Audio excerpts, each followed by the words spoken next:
Dinig sa bidyong ito na posted sa social media ang pagmamakaawa ng nakaitim na lalaki sa isang SWAT officer na pawang mga miyembro ng Manila Police District. Bitbit siya ng mga pulis at inahatak paakyat ng establishmento. Malutong na mura din ang inabot nito. Pati soko, dinamay nyo. Nang makakyat na sa establishmento, binanatan ito at pinaulanan ng suntok ng dalawang lalaki.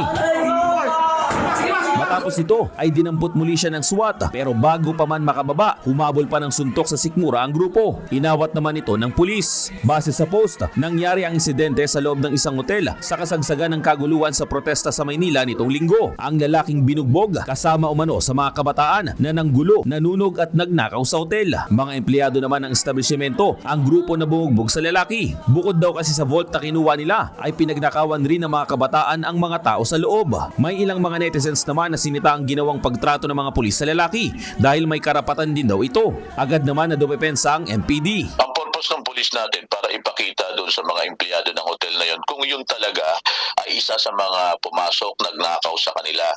At sabi natin, at kung nakita naman natin yung mataas ang emosyon nitong mga tao na biktima, sabi nga nasaktan nila yung individual, kaya gano'n ang nangyari. Hindi intensyon ng pulis na dalhin doon para ipagulpi siya.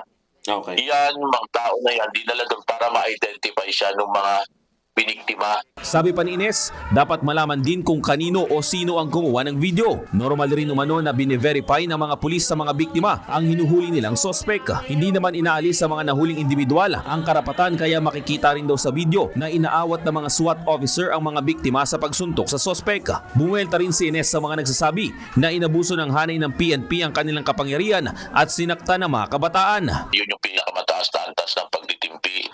Lahat ng gawa natin ang paraan na sabi nga natin, makontrol natin yung ating mga emosyon, wala tayong anumang gagawin. Pero kung makikita natin na yung mga sitwasyon ay meron na tayong nandun na yung threat ng sa lives and properties, nakita natin na marami nang masasaktan na hindi lamang sa hanay ng kapulisan kundi dun sa mga taong na andun din. Kailangan natin ipatupad ang batas, arestuhin natin yung mga hayagang nananakit at naninira. Ako si JM Pineda ng PRTV News, nagseserbisyo para sa Pilipino.